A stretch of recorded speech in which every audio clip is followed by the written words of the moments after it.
उनकी साजिशें सारी ये थी कि किसी तरह से इनको दिल्ली के विधानसभा चुनाव तक अंदर रख लो। इसीलिए उन्होंने हमारे ऊपर इतने खतरनाक कानून लगाए जो आतंकवादियों और ड्रग माफियाओं पर लगाए जाते हैं, जिनमें बेल मिलना मुश्किल होता है।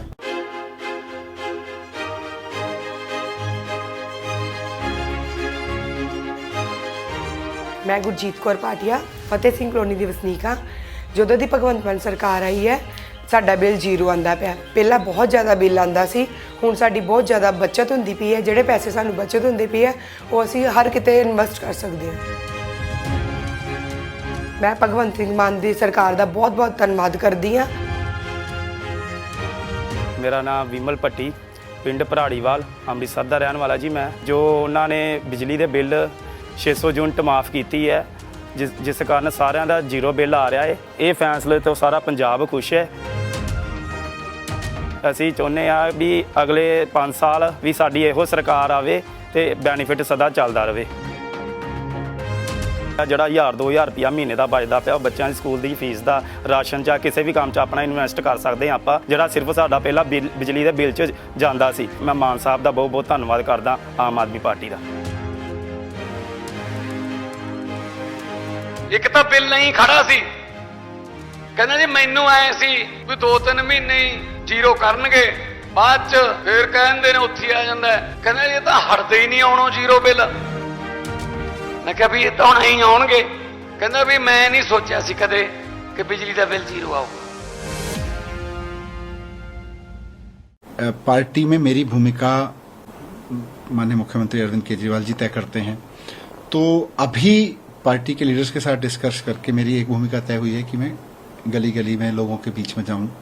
कार्यकर्ताओं ने मुझे बुलाया है कि आइए हम आपके साथ में लोगों के बीच चलते हैं, हमारे साथ लोगों के बीच चलिए। तो मैं अलग अलग विधानसभा में जाके दिल्ली की जनता के बीच में जाऊंगा, पदयात्राएं करूंगा, लोगों से मिलूंगा। मुझे लगता है एक पॉलिटिकल लीडर के लिए ये बड़ा सुखद होता है कि वो लोगों के बीच जाए, उसी से उसको एनर्जी मिलती है, उसी से उसको और काम करने की प्रेरणा मिलती है। तो मैं लोगों के बीच जाऊंगा और अब मैं उम्मीद करता हूँ कि सीएम साहब भी जल्दी बाहर आ जाएंगे। लेकिन इससे पहले के समय में जब आप जाते हैं के बीच में आपके पास एक पद था, दायित्व था, जो अगर काम कराना हो आप खुद आके कर सकते थे, लेकिन अभी आप डिप्टी सीएम नहीं है। तो आने वाले समय में जब तक सीएम नहीं है, क्या आपको लगता है कि फिर से उस पद पे जाना चाहिए? नहीं, काम करने के नहीं, देखिए काम करने के लिए तो सरकार तो काम कर रही है और सरकार अच्छा काम कर रही है। मुझे नहीं लगता कि लोगों के बीच में जाने के लिए पद चाहिए, लोगों के बीच में जाने के लिए लोगों से प्रेम चाहिए। और मैं कह सकता हूं कि पिछले 17 महीने में हृदय में मेरे में और प्रेम बढ़ा है अपने दिल्ली के लोगों के प्रति, देश के लोगों के प्रति। तो लोगों के बीच में जाने के लिए तो केवल और केवल प्रेम का रिश्ता चाहिए। कोई पद के रिश्ते से लोग नहीं मिलते, प्रेम के रिश्ते से मिलते हैं, और वो प्रेम है और वो बढ़ा है। आप चाहते हैं फिर से वो जिम्मेदारी संभालना? नहीं, मेरी कोई ऐसी चाहत नहीं है। मेरी कोई चाहत नहीं है कि मैं सरकार हूं, मेरी कोई ऐसी चाहत नहीं है मैं किसी पद पे रहूं। मेरी एक ही चाहत है कि दिल्ली के लोगों को अच्छी शिक्षा मिले, दिल्ली के बच्चों को अच्छे स्कूल मिले पढ़ने के लिए, अच्छे अस्पताल मिले, लोगों को बिजली के बिल जो जीरो आ रहे हैं केजरीवाल जी की वजह से वो बिल आगे आते रहे जीरो, मोहल्ला क्लिनिकों में इलाज होता रहे, अस्पताल बने हैं, पब्लिक ट्रांसपोर्ट जो सुधरा है पिछले कुछ वर्षों में उसमें और सुधार आता रहे। तो ये सारी मेरी इच्छाओं के उसमें है।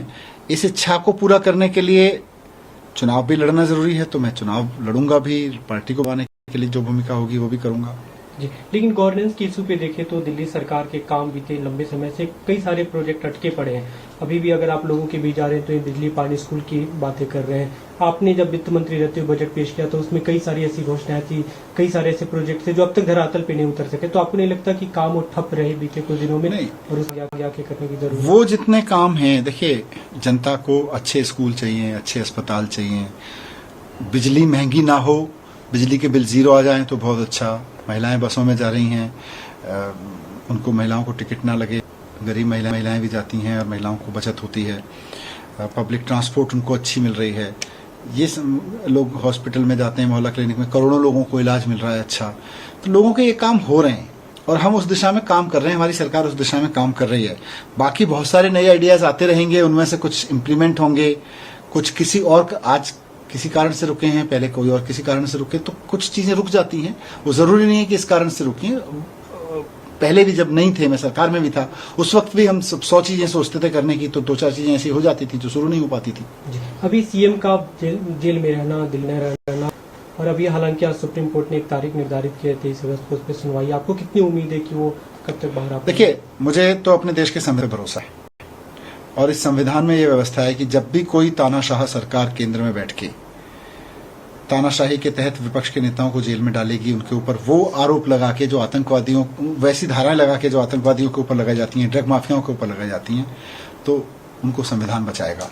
और उस संविधान को बचाने के क्रम में ऑनरेबल सुप्रीम कोर्ट ने मेरे मामले में और भी कई मामलों में मैं देख रहा हूँ बहुत महत्वपूर्ण फैसले दिए हैं, और सीएम साहब के मामले में भी बहुत अच्छा फैसला आएगा। जी। हम जिन सर प्रोजेक्ट्स की बात कर रहे थे, कामों की बात कर रहे थे, मुख्यमंत्री अब जब आते हैं, हाल के दिनों में जब उन्होंने लोकसभा चुनाव में जो घोषणाएं की, जो बातें कहेंगी, 1000 रुपए महिलाओं को देने की बातें थी, और ये भी दावा था कि अक्टूबर नवंबर तक उसे दे देंगे, उसके बाद चुनाव में जाएंगे, और उस आधार पे आप लोग को जो वोट मिला, काफी बड़ा हिस्सा उससे प्रभावित होकर महिलाओं ने दिया। आपको लगता है कि वो हो पाएगा तब तक? देखो, सीएम साहब पर एक चीज दिल्ली के लोग जानते हैं, दिल्ली के लोगों का दिया हुआ वाक्य है कि केजरीवाल जी जो हैं वो करके दिखाते हैं।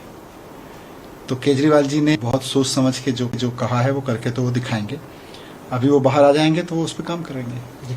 आपके केस की अगर हम बात करते हैं, तो इससे पहले जब सुप्रीम कोर्ट ने जब बिल डिनाई किया था, उस समय कुछ अमाउंट की बात की थी कि 300 कुछ करोड़ रुपए इसका हो सकता है कि कुछ लेन देन हुआ हो। बीजेपी उसी को लेकर सवाल भी खड़े करते थे कि आपको जो बिल मिला, आप लोग जश्न मना रहे हैं कि बरी तो हो गए, लेकिन केस तो खत्म नहीं हुआ, अभी भी केस तो बना हुआ है। बीजेपी दुखी है कि उनकी साजिशें सारी ये थी कि किसी तरह से इनको दिल्ली के विधानसभा चुनाव तक अंदर रख लो, इसीलिए उन्होंने हमारे ऊपर इतने खतरनाक कानून लगाए जो आतंकवादियों और ड्रग माफियाओं पर लगाए जाते हैं, जिनमें बेल मिलना मुश्किल होता है।